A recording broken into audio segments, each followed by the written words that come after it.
Tabletop RPGs like Dungeons & Dragons can be a bit daunting for newcomers to the hobby. This is one of the reasons these introductory boxes, like the D&D starter set, are pretty popular. But I think there is some room for improvement, and apparently Wizards of the Coast thought so too, because they just released a new box called the D&D Essentials Kit, and today we're going to be taking a look and seeing if it delivers. Hi everybody, my name is Nate and you are watching WASD20, a channel about tabletop RPGs and fantasy maps. And today we are going to be digging into the newly released D&D Essentials Kit for Dungeons & Dragons 5th edition.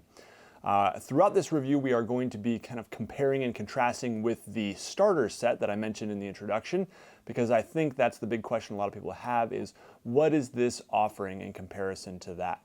And is it worth the extra money? Because this does retail for $24.99, whereas the starter set retails for $19.99 and is widely available for much less, something like $10 or $12 on Amazon at times.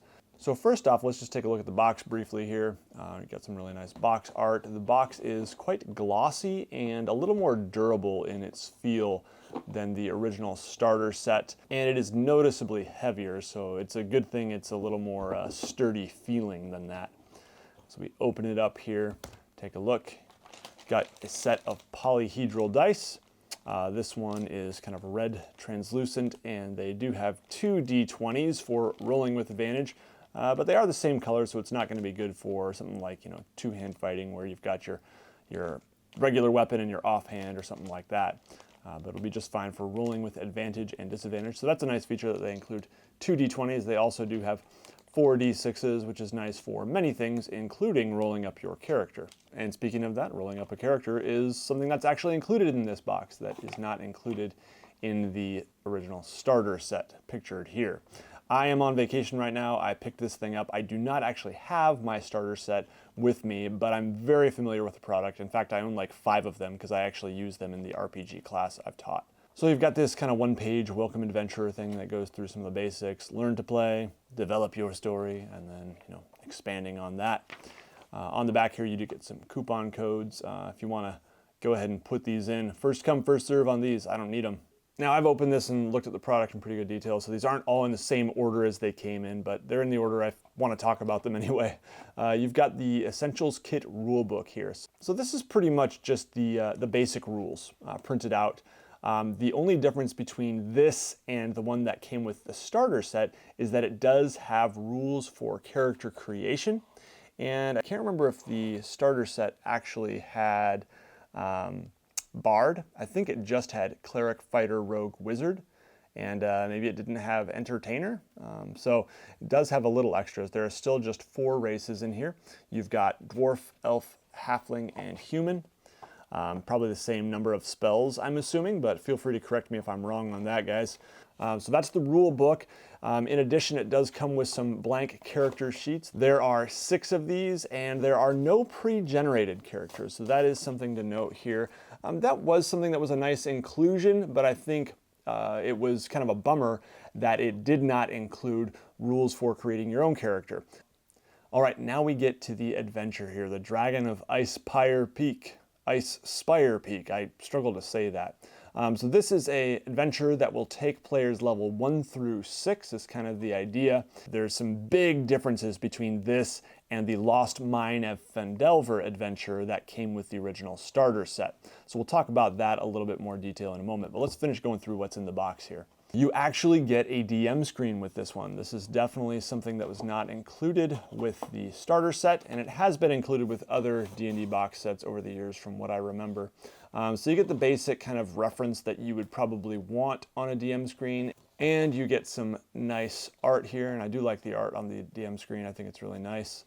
It's pretty flimsy cardboard, definitely compared to the actual DM screens you can buy for 10 or 15 bucks. But I'm sure that helps keep costs down, and I'm not complaining because they're actually including one this time, and it's definitely something that could serve you well for years to come. Another cool thing they include here is an actual map. So here you have a hex map of the Sword Coast, the region that this is set in. The adventure is set in pretty much the same area as Lost Mine of Phandelver. That is, of course, centered around the town of Phandalin here. But they do include a lot of new locations and features to really flesh that out. So that's one thing that I actually do really like, is that this is definitely something that you can combine with the starter set adventure, The Lost Mine of Phandelver. These two adventures can actually work pretty well in conjunction with one another, and you can kind of mix and match. At the same time, there is very little by way of overlap between the two. So I think that's really cool. So a map of the town of Phandalin. This is not something that came with the starter set, and it is a really handy reference, especially given the sandbox nature of this adventure here, for players to have a map and be able to say, hey, let's go check out that area, or let's go over here, and have the freedom to do that in an adventure that supports that. That's really cool. And the same is true of the town, obviously, just being able to see that we can go over here or here. And of course, in this book, there are some DM versions of the map that include more detail. Also in the box, you get a lot of reference cards here and a little case to actually hold those. But just going through what the basics are here, you got these initiative cards. You still roll for initiative, but then these are just cards you can hand out to remind players of what the order is. Seems like that might be moderately useful, but I'm not totally convinced on that. You do have these quest cards here, which give a brief synopsis of quest, and there's actually kind of a job board in the town of Phandalin, and so these make it easy. You can actually just put out like the, I won't show them too much here, the 3 or 4 quests that are on the job board and say, all right, here they are, and players can look at them visually and then take the quest card of the quest they want to accept. Then you've got also these magic item cards. There are quite a few of these potions of healing because those are a common one. This is a really cool inclusion because when players get magic items, you can actually hand them a card physically, and if that's an expendable item or if they sell the item, then the DM can actually take it back when it's used or traded or whatever. You've also got these condition cards and these combat cards, which are really handy. So I really like that they have these, and just being able to give one of these to each player would be really nice. More of these conditions here. So these you can just give out to players if they are grappled. You can hand them that card. It tells them what it means. And when they're no longer grappled, you can take it back. And then lastly here, we do have this sheet that has some sidekicks. So this is an interesting feature of this adventure. These are actually little cards here that give some basic information on each of the sidekicks. The actual stat block for each can be found in the back of the rule book. When you play this adventure, if you are playing one DM and one player, they are actually encouraging you to have that player have a sidekick.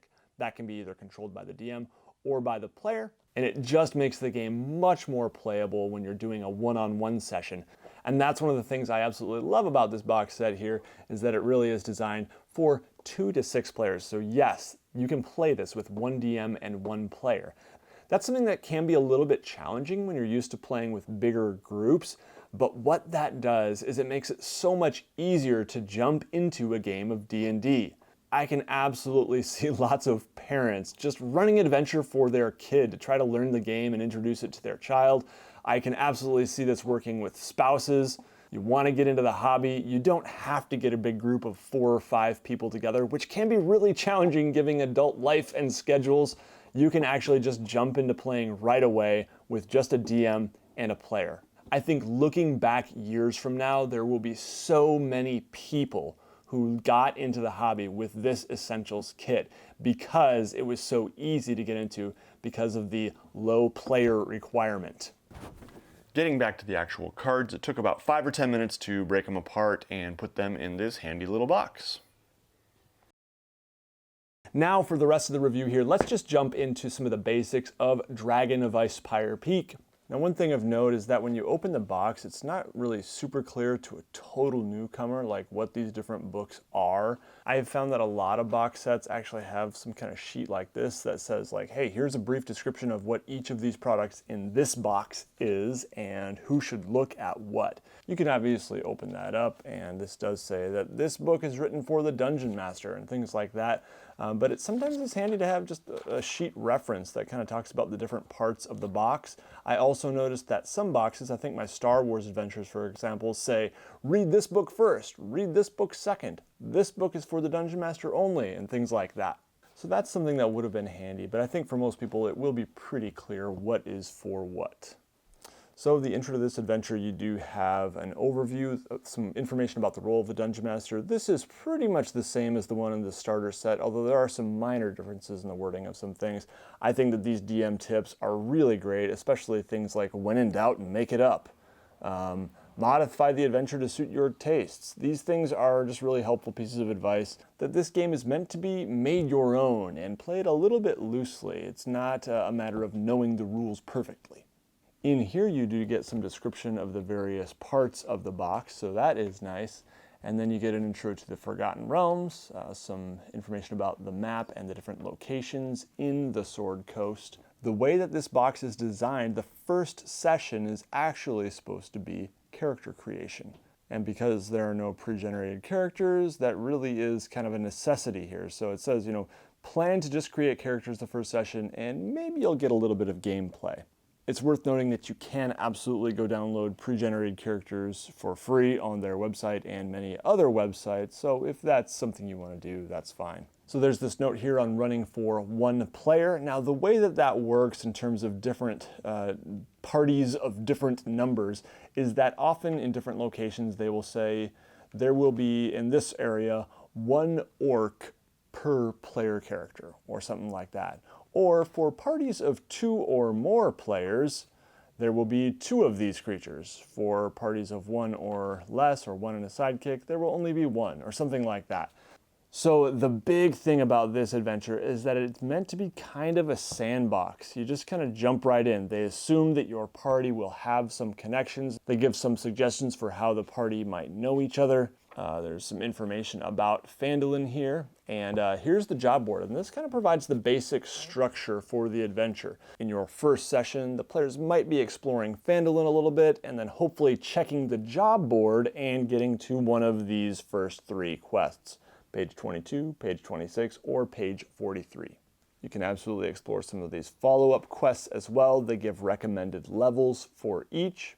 And all of these quests are in some way related to the presence of a young white dragon that has taken residence in this area. And so you get into some smaller kind of side stories here. One thing I really like about this structure is that it's definitely possible to kind of slot these in the starter set adventure, Lost Mine of Phandelver, or honestly in a lot of your homebrew stuff. A lot of these locations, they're just like 2 to 4 page storylines. So we have Axholm here, for example. It's 1, 2, 3, 4 pages. And then you're on to the next one, which is Butterskull Ranch, and you get the idea. So there are maps for each. There's different descriptions of location, basic storyline, and they're in some way at least loosely related to that overall storyline of this white dragon. So the disadvantage is that it's not really one continuous storyline that has the kind of ups and downs that you're going to get in something like Lost Mine of Phandelver, but you are also getting much more of a sandbox style of play here, and it's much less railroady than a lot of other adventures will be. So overall, I think that's great. I'm really excited to run this adventure and trying to play with that style. I'm not sure if I'm going to run it for my kids or run it for some friends, but I really do want to run this. It looks really, really cool. The adventures themselves are pretty varied. Some of them are very role play heavy and don't involve much combat at all. Some of them are going to involve lots of combat. There's wilderness areas, there are dungeons, there's just a really good variety. And as I was reading through it, I just found a lot of fun things. Like there's one where you're rolling on a wild magic chart every time you cast a spell in a certain area. There's just a lot of fun things like that. There are a lot of iconic monsters too. They really put great care into selecting some awesome monsters. As with the starter set, what I often recommend new players do is just snap some photos of these and keep them on your phone or paste them into a Google Doc or something like that so that you're not having to flip to the back of the book all the time to look at the various monster stats while you're running the adventure. Now, some of you might be wondering, what about maps and minis or some kind of tokens or something like that? This adventure is still designed to be played theater of the mind. Maybe you draw out some of these maps on graph paper, show them to players, or maybe you get out, a big battle mat, which you can get for fairly cheap, and you actually use some kind of tokens or minis.